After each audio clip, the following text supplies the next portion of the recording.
Everyone wanted to kill the Comanche healer until the half-mad doctor snarled, "She walks with me."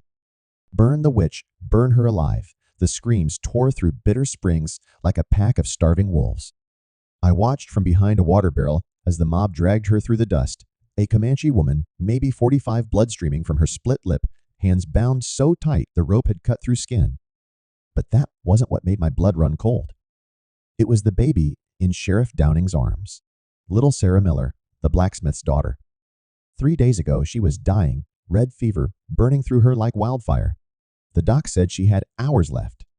Now she was giggling, pink-cheeked, alive.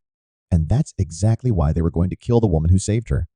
This savage Sheriff Downing bellowed, holding Sarah up like evidence at a trial, used her devil magic on our children. Who knows what curse she's planted in this innocent child's soul? I wanted to scream. I wanted to tell them all they were insane. But I was just Doc Thornton's assistant, a nobody with no voice that mattered. Then I heard the sound that changed everything. Horse hooves. Slow. Deliberate. Like death taking its time. The crowd went silent as a rider emerged from the heat shimmer at the end of Main Street. Even from a distance, I could see him clearly, tall, gaunt, sitting crooked in his saddle like a broken scarecrow. His left eye was milky white dead. His right hand trembled constantly on the reins. Dr. Elijah Thornton. They called him the Saw during the war. Fastest field surgeon in the Union Army. Legend said he could amputate a leg in 90 seconds flat. That was before whatever happened to him in '63. Before he came back with one eye gone and both hands shaking like autumn leaves. Before he showed up in Bitter Springs 6 months ago, half mad and drinking himself to death every night. Most folks avoided him. But Sheriff Downing hated him ever since Doc refused to sign a death certificate saying Old Man Shin died of natural causes when everyone knew the sheriff's boys had beaten him for his land. The horse stopped 10 feet from the mob. Doc Thornton didn't dismount. He just sat there, that dead eye staring at nothing, that living eye fixed on the Comanche woman. "Well, well, Sheriff," Downing sneered. "The drunk doctor graces us with his presence. Come to watch Justice Thornton." Justice Doc's voice came out like gravel scraping bone. "That what you call murder these days," Downing, the sheriff's face went red. "This SQ, used Indian witchcraft on our children. Little Tommy Bradford died yesterday. She was seen near his house the night before. Tommy Bradford, Doc said, slowly died because why you called me too late. By the time I got there, the fever had cooked his brain. Nothing could save him." She cursed him. She tried to save him. Doc's good eyes swept across the crowd. "How many of you brought your sick children to me this past month's silence?" 12 families. "And you know what I told every single one of you?" His voice cracked. "I told you there was nothing I could do. Red fever's a killer. No cure. Just wait and pray." He finally slid off his horse legs, nearly buckling. I'd never seen him this sober at noon. Then this woman appears. And suddenly, children are surviving. Sarah Miller there, I examined her 3 days ago. Told her parents to prepare a coffin. He pointed at the giggling child. "Does she look cursed to you? She used dark magic, she used medicine, you ignorant Doc." Caught himself, took a shaking breath. "She used plants. Herbs. Things her people have known for 1,000 years, while we were still bleeding patients with leeches and calling it science." The Comanche woman lifted her head, eyes meeting Doc's.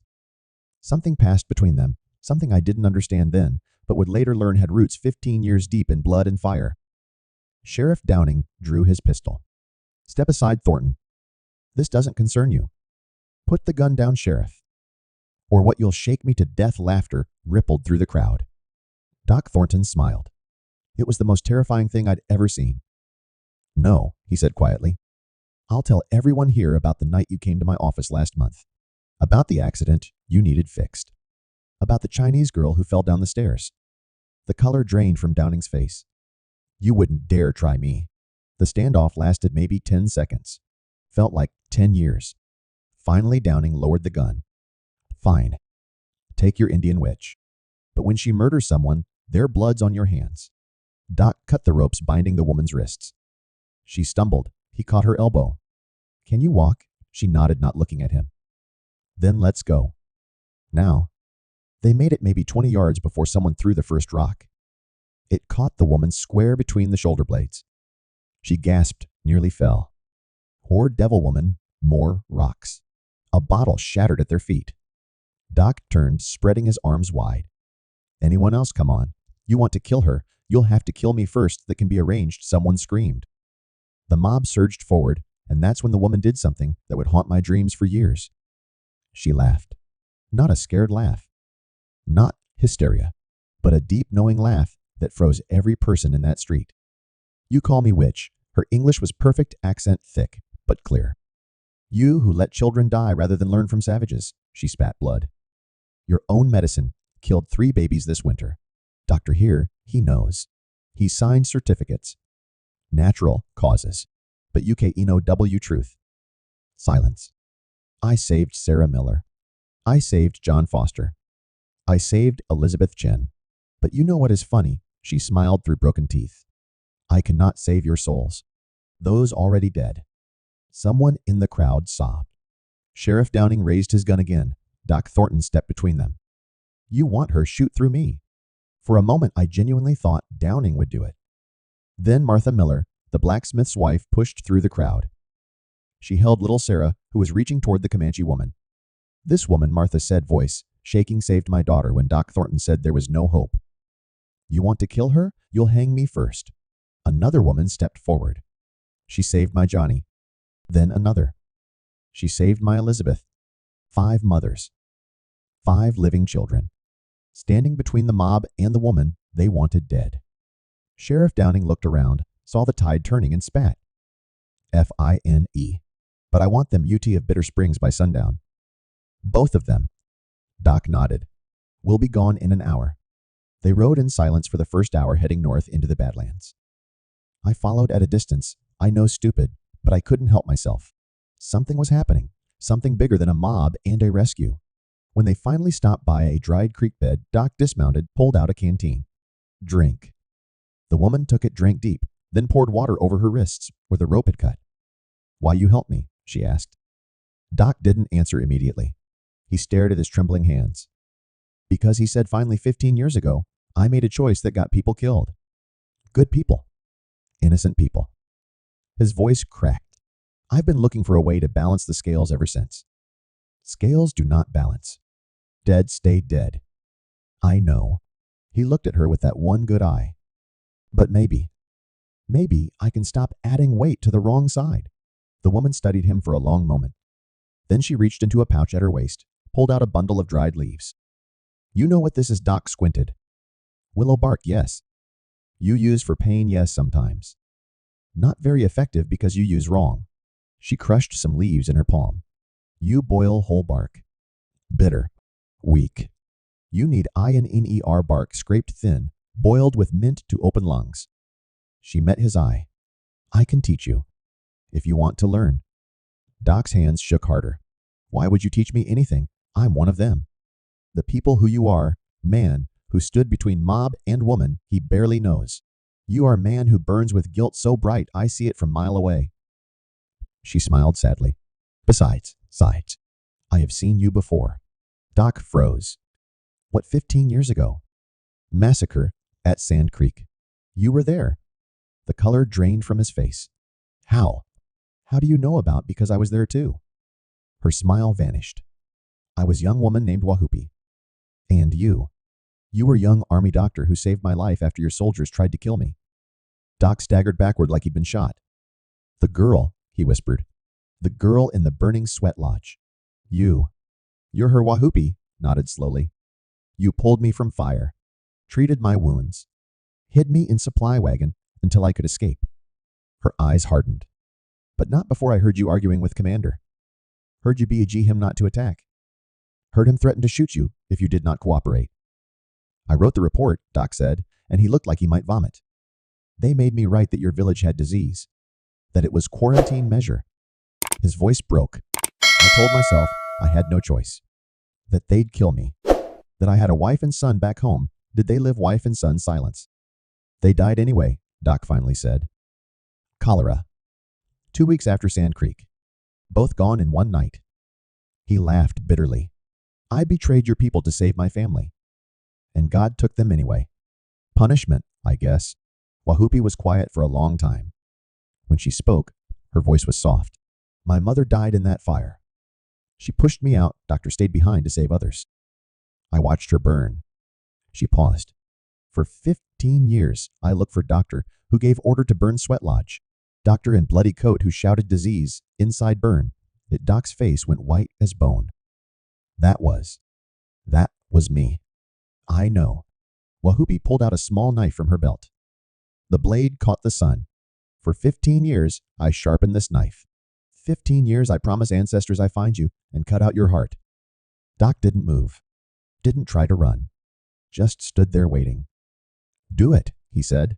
I deserve it. I've deserved it every day since. Wahoopi stared at him.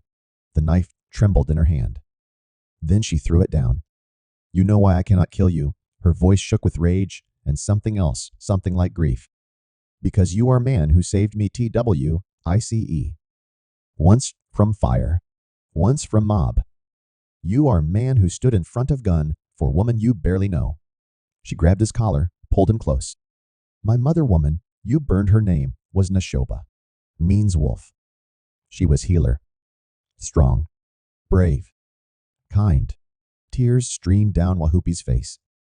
She died so I could live. If I kill you now, she died for nothing. But if I teach you, if you save hundreds with what I teach, then maybe. Maybe her death means something. Doc fell to his knees sobbing. I'm sorry. God, I'm so sorry. Sorry does not bring back dead. Wahoopi's voice was hard. But saving living, that is something. That is start. She turned away, began gathering wood for a fire. We rest here tonight. Tomorrow, I teach you real medicine. Medicine that does not kill patient. She glanced back. And you learn to forgive yourself. Or die trying. That night, I crept close enough to hear them talking by the fire. Wahoopi was using a dry stick to draw strange geometric shapes in the dirt, explaining something about plants, about how white doctors had it all wrong. You people think body is broken machine. Fix one part, ignore rest. You cut, drain blood, remove organs. She shook her head, the firelight catching the faint scars on her cheek. My people know body is river. Everything connected. Fever in throat comes from poison in blood. Poison in blood comes from bad food, dirty water, and bad spirits. Bad spirits. Doc sounded skeptical even through his guilt. It was the skepticism of a Harvard man, even one currently drowning in whiskey. Not ghosts. Wahoopi's tone suggested she was used to this doubt. Bad spirits is worry, fear, anger held too long inside. These things make body sick. You know this. You see soldiers die from scratches when they lose will to live. You see men survive terrible injuries, guts spilling out just because they have reason to fight. Doc was quiet for a long time. The popping of the firewood was the only sound in the desert night. When Sarah and Michael died, my wife and son, I wanted to die too, he admitted, his voice raspy.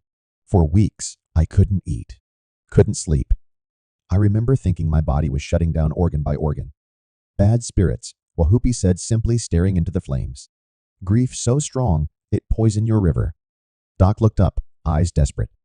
How do you cure bad spirits? Laudanum Whiskey Sweat Lodge. Inipi, she replied. You white people call taking steam. But it is more. EUCH more. It is not just a tent thrown together. It is a machine of rebirth operated by the most disciplined men of the tribe. Wahoopi began to describe it, and I swear the way she told the story made the freezing desert air feel suddenly hot. She wasn't talking about magic.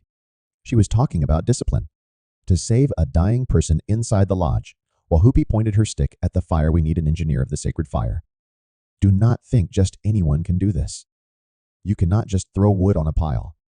Doc raised an eyebrow. An engineer, yes. The firekeeper. This is usually the man with the strongest back, the most patience, and the coldest mind in the tribe. His work begins long before the ceremony. Wahoopi drew a square in the sand. He builds the altar of fire. The wood is not stacked carelessly.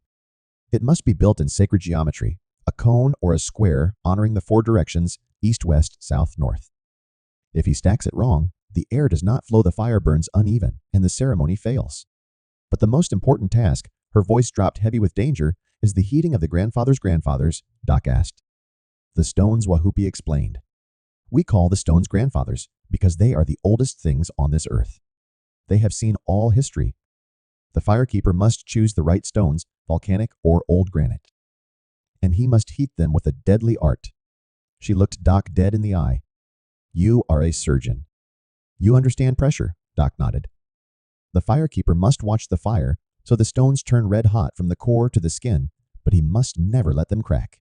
If he chooses the wrong stone, a river stone with water trapped inside, or if he heats it too fast. When that stone is brought into the small sealed lodge, Wahupi threw her hands open violently. It explodes.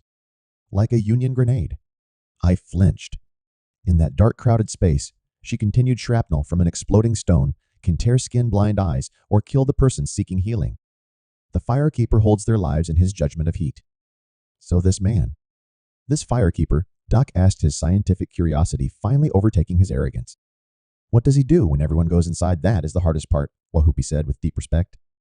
He becomes the gatekeeper between two worlds. Imagine, Doctor. Outside the blizzard screams, or the night is black and freezing like tonight. Inside the lodge, it is the hot womb of Mother Earth. The firekeeper stands right on the border. He doesn't go in, no. That is his sacrifice, Wahupi shook her head. While the others, even the chiefs, go inside to be warmed, to cry to be healed. The firekeeper must stand alone in the cold. He endures the rain, the snow, the absolute loneliness, just to guard the safety of those inside. He is the only one who must stay awake while the others drift into trance. She continued to describe the process, painting a visual so strong I could see it. The ritual has 4 rounds. After each round, the door flap opens. From the darkness, the leader's voice calls out, "Bring in the stones." That is when the firekeeper uses a massive fork, usually made of stag antlers or the hardest ironwood, to fish the glowing grandfathers from the coals. He must move slowly with reverence, carrying a rock that glows like the sun, Wahupi whispered. If he slips, he is crippled. When he places the stone at the door of the lodge, he bows and speaks to it, "Welcome, grandfather," before carefully rolling it into the central pit. He is also the one she pointed to the herbs at Doc's side, who prepares the medicine water. Sage, sweetgrass. He hands it inside for the leader to splash on the stones, turning water to steam, turning stone to medicine. Doc looked down at his trembling hands. Sounds like a servant's job. Wahupi laughed, a sharp, short sound. That is the white man's thinking.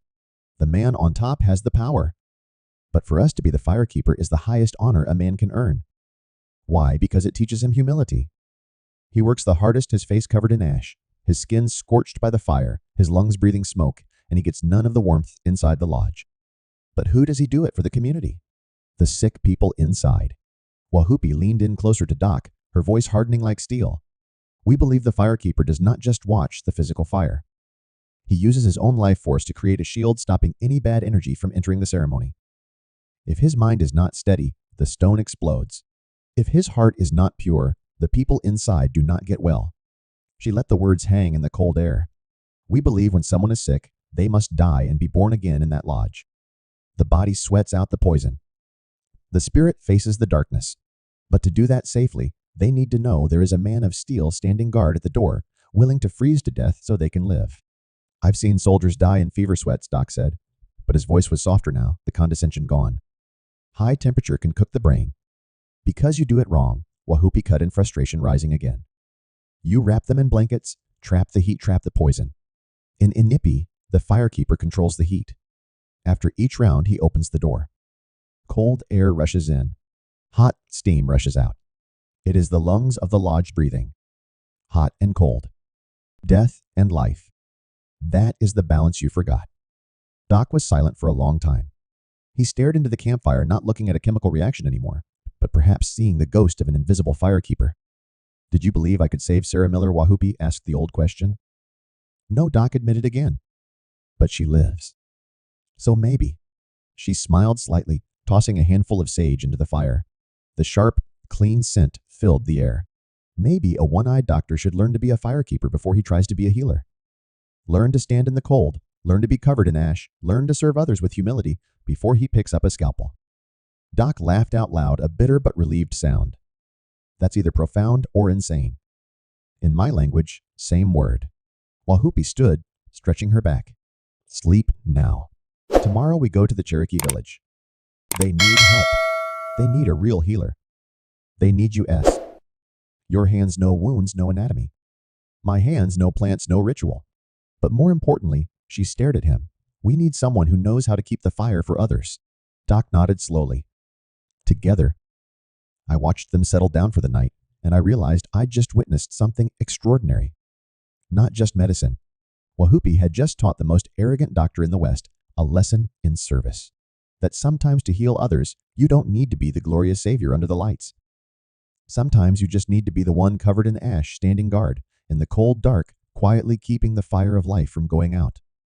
I shivered and pulled my collar up, feeling like I too was standing outside the door of an Inipi waiting for this story to be reborn. 3 days later, we reached the Cherokee settlement. I say we, because Doc caught me following them on day 2. Instead of sending me back, he just shook his head and said, "You're either very brave or very stupid boy." Possibly both. Wahoopi barely acknowledged me, which I took as permission to stay. The Cherokee village was dying. No exaggeration. Out of maybe 60 people, at least 30 were sick. Red fever, just like in Bitter Springs. The healthy ones moved like ghosts, hollow-eyed and exhausted from digging graves. The chief, an old man named White Crow, met us at the edge of camp. His face was a battlefield of suspicion and desperation. "Dr. Thornton," he said carefully. He knew Doc's reputation. "Didn't expect to see you here." "Didn't expect to be here," Doc replied honestly. "But Wahoopi says you need help. And I owe her. Well, more than I can repay." White Crow's eyes shifted to Wahoopi. "You're Comanche." "I am." "Your people and mine haven't exactly been friendly." "True." "We steal your horses." "You steal our women." "We fight over hunting grounds." Wahoopi shrugged. "But red fever does not care about tribal disputes. It kills Comanche, kills Cherokee, kills white man, same way. Today we are not Comanche and Cherokee. We are healers and sick. That is all." White Crow studied her for a long moment. Then he nodded. "The children are worst. 5 died last night.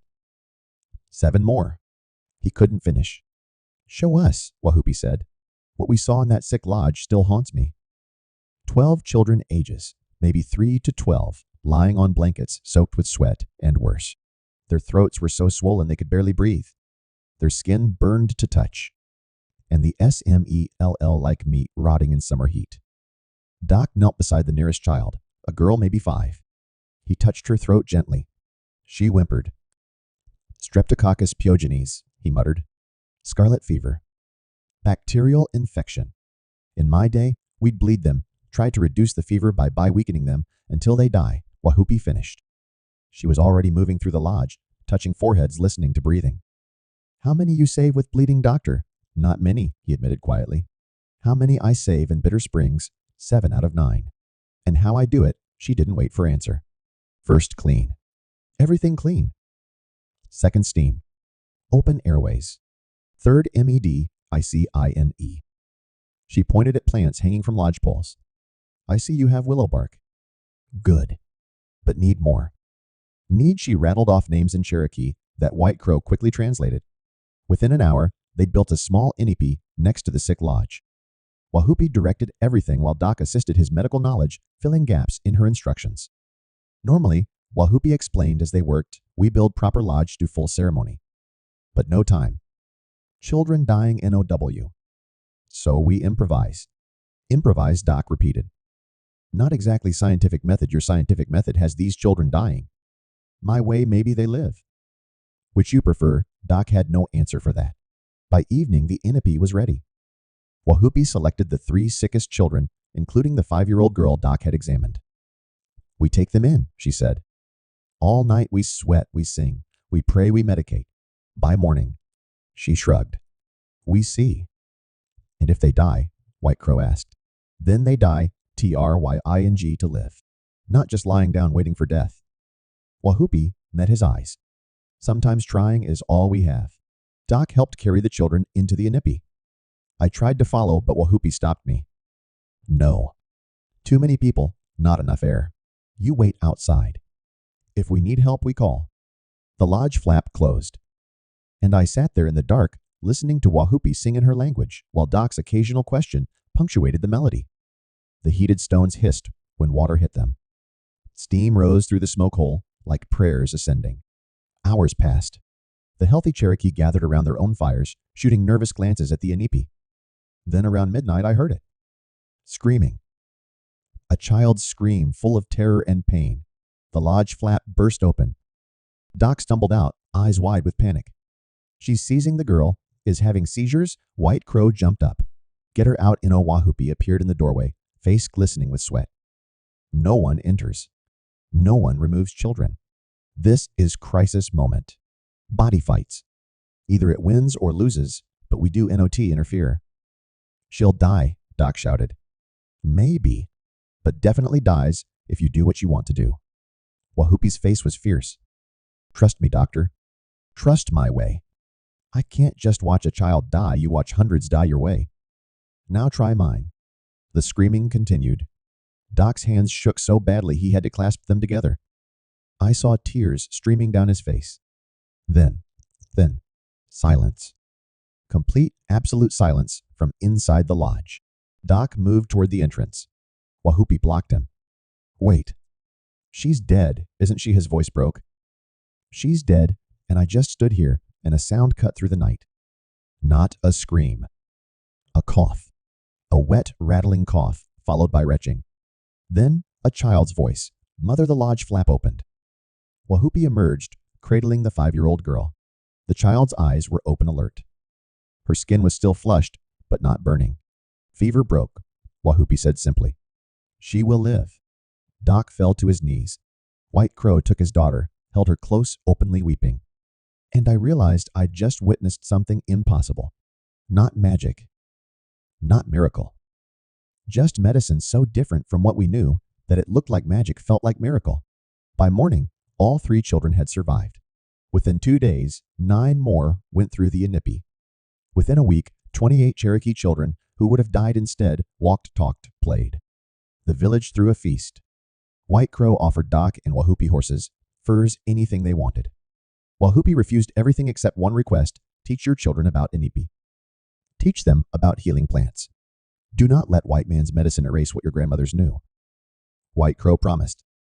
As we prepared to leave, he pulled Doc aside. Dr. Thornton, you could make fortune in any city. Why waste time out here with an Indian woman who most whites want dead? Doc looked at Wahupi, who was demonstrating willow bark preparation to a group of fascinated Cherokee women. Because, he said slowly, I spent 40 years learning medicine. And in 1 week that woman taught me more than 4 years at Harvard. We made it back to Bitter Springs 2 weeks later. Sheriff Downing met us at the town limits with 5 armed men. I told you both to stay gone. And we're here anyway, Doc said. Going to shoot us tempting. The sheriff spat tobacco juice. But seems you've become folk heroes. The Cherokee are spreading word that you saved their children. Some of our own people are having second thoughts about running you out. He leaned closer, voice dropping to a dangerous whisper. But I haven't forgotten Thornton. You threatened me. You cost me respect in front of my own town. That's a debt that needs paying. Add it to my tab, Doc said tiredly. Lord knows I've got enough sins to answer for. We set up a small clinic on the edge of town, basically a converted horse barn that Martha Miller's husband donated. Martha herself became our first assistant, learning eagerly from both Doc and Wahupi. The first few weeks were rough. White patients who came for Doc's services would flee when they saw Wahupi. Indigenous people who might have sought Wahupi's help stayed away because they didn't trust Doc. But slowly, agonizingly slowly, that changed. Doc started referring patients to Wahupi when his methods weren't working. Try her approach, he'd say. Different doesn't mean wrong. Wahupi began asking Doc's opinion on injuries, on wounds, on conditions her plant medicine couldn't address. Your knowledge of body inside is better than mine, she'd admit. Together we see whole picture. By the 3rd month, they'd developed a rhythm, a true partnership. Doc handled trauma surgery setting bones. Wahupi handled infections, fevers, chronic conditions. Both consulted on difficult cases. And gradually patients stopped carrying WHO, treated them as long as they got better. I remember the day old Samuel Chin came in, the dead man's father, the one whose beating had started Doc's feud with the sheriff. He'd been suffering horrible headaches for months. Doc had given him laudanum, but it just made him drowsy and sick. Wahupi examined him, pressed points on his neck and skull, asked about his sleep, his diet, his grief. You need Inipi, she said finally. Grief lives in body like poison. Trapped there, it causes pain. You must sweat it out, Cry it out, let it go. I'm not crying in front of anyone, Chen said firmly. Then you will die from pain and skull. Your choice. Chen went through the Inipi ceremony that night. I wasn't allowed inside, but I heard him. Heard the wailing. Heard the anguish of a man who'd kept his grief locked away for months, pouring out in heaving sobs. When he emerged at dawn, he looked 10 years younger. The headaches? Doc asked. Gone. Chen looked at Wahupi with something like wonder.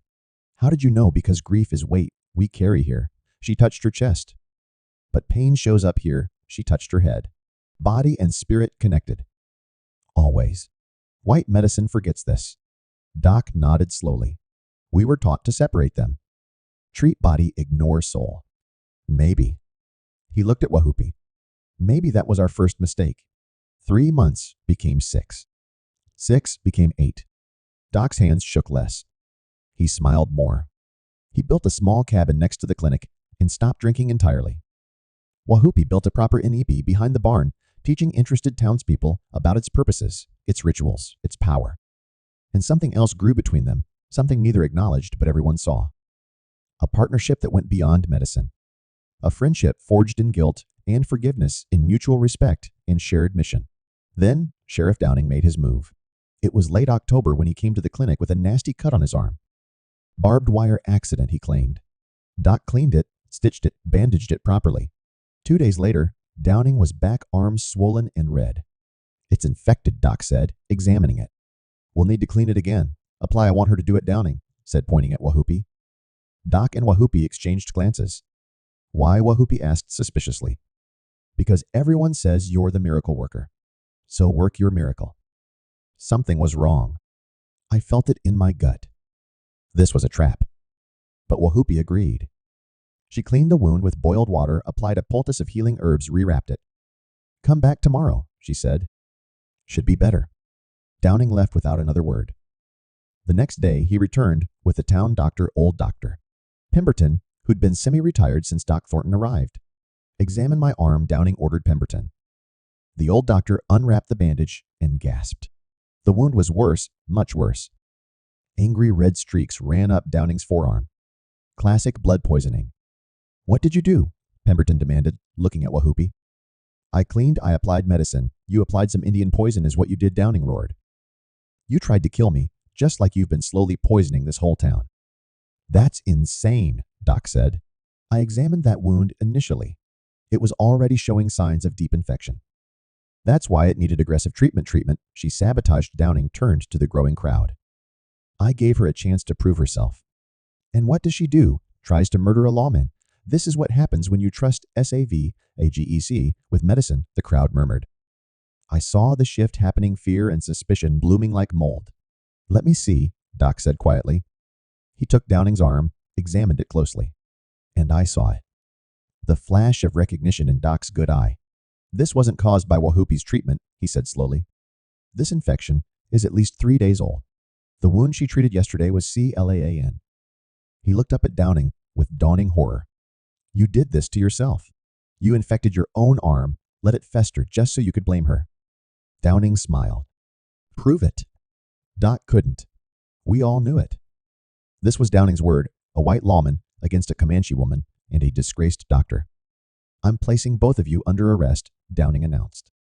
Practicing medicine without proper license, reckless endangerment, attempted murder, no. Martha Miller pushed through the crowd, her daughter Sarah in her arms. You want to arrest them, the people who saved my daughter, the people who've treated half this town for free. She set Sarah down, stood between Downing and the clinic entrance. You'll have to arrest me first. And me, said John Foster's mother. And me, said Samuel Chen. One by one, 15 people stepped forward. All patients who'd been healed by Doc and Wahupi working together. Downing's face went purple. You're all under arrest for what Martha demanded. For getting healthy, for not dying, for learning. There's more than one way to heal. There's only O&E way, Downing screamed, losing control. The WHITE way, the CIVILIZED way. Not savage superstition and Indian tricks. Then why, Wahupi said quietly, are more people alive now than 6 months ago? Before we come here, how many children die? How many mothers die in childbirth? How many men die from small wounds that become poison? She stepped forward, fearless despite the guns. pointed at her. You are afraid because we show your medicine is not only medicine. We show that savage knows things civilized man does not. And that truth that hurts your pride more than any wound. For a moment, I thought Downing would shoot her right there. Instead, he holstered his gun. Fine. You want to keep your witch doctor and her crippled assistant, keep them. But when people start dying from their medicine, don't come crying to me. He pushed through the crowd, shouting back, and Thornton, that old secret between us, consider it PUBELICKNOWLADGE now. Doc went white. What secret? Martha asked. Doc closed his eyes. When he spoke, his voice was barely audible. I told you my family died of cholera. That was true. What I didn't tell you was, they caught it from ME. Gasps from the crowd. I was treating cholera patients at a field hospital. Didn't wash properly. Came home, kissed my wife, held my son. His voice broke. 3 days later, they were both dead. I killed my own family with my own ignorance. The silence was crushing. That's why my hands shake. Why I drink. Why I came here to die slowly instead of eating my gun. He looked at Wahupi. And why, when she told me about washing hands, about boiling water, about CLA, ANLINLASS being the first medicine, I finally understood what I'd done wrong. What my entire profession has been doing wrong. He turned to the crowd, tears streaming down his face. We were taught that DIRT doesn't matter. That blood on our coats shows experience. That washing between patients wastes time. He laughed bitterly. We were taught WRONG. And people died. My family died. Why you our families died. Martha Miller stepped forward, took his shaking hands in hers. But now you know better. And you're teaching us better. That's what matters. Doc shook his head. No. What matters is I spent 40 years killing people with confidence, while this woman, he gestured at Wahupi, saved people with wisdom her grandmothers taught her. And we called HER the savage. He sank to his knees in the dust. I'm sorry. God help me. I'm so sorry. Wahupi knelt beside him. Sorry does not bring back dead, she said softly. But teaching living, saving future patients, that is something. That is how we honor the dead. By learning from our mistakes. She helped him stand. My mother died because you did not know better. Your wife and son died because you did not know better. But now we BOTH know better. So we teach. We heal. We make their deaths mean something. She turned to the crowd. Who wants to learn? Who wants to know how to keep children from dying? How to keep wounds from poisoning? How to treat fever without bleeding patient weak? Slowly hands rose. Martha's first. Then others. Then more. By sunset, 20 people had gathered in the barn clinic for the first lesson. And I realized I was watching history being made. Not the kind that goes in books, not battles or treaties or famous names. But the quiet kind. The important kind. The kind where two broken people from different worlds found a way to save lives by combining what each knew best. Dr. Elijah Thornton died 3 years later. Not from drink. Not from shame. But peacefully in his sleep after treating his last patient, a Cherokee boy with a broken arm that he set perfectly while Wahupi prepared numbing tea to ease the pain. They found him the next morning in the Inipi where he'd gone most nights. Sitting cross-legged hands, still at last a slight smile on his face. Wahupi washed his body according to both Cherokee and white customs. Dressed him in clean clothes, not the blood-crusted coat he'd arrived in, but simple cotton shirt and trousers. At his funeral, people came from 3 counties. White settlers. Cherokee families. Even a delegation of Comanche riders who'd heard of the partnership between Wahupi and the white doctor. Martha Miller spoke for the town doctor. Thornton came here to die. Instead, he learned to live. And he taught us, all of us, that healing isn't about pride or tradition or whose medicine is right. It's about combining the best of what we know, learning from each other, and admitting when we're wrong. She looked at Wahupi. He told me once that meeting Wahupi saved his life. Not the first time in the fire 15 years ago, but the second time in Bitter Springs when he was drowning in guilt and whiskey. She gave him a purpose, a reason to be better.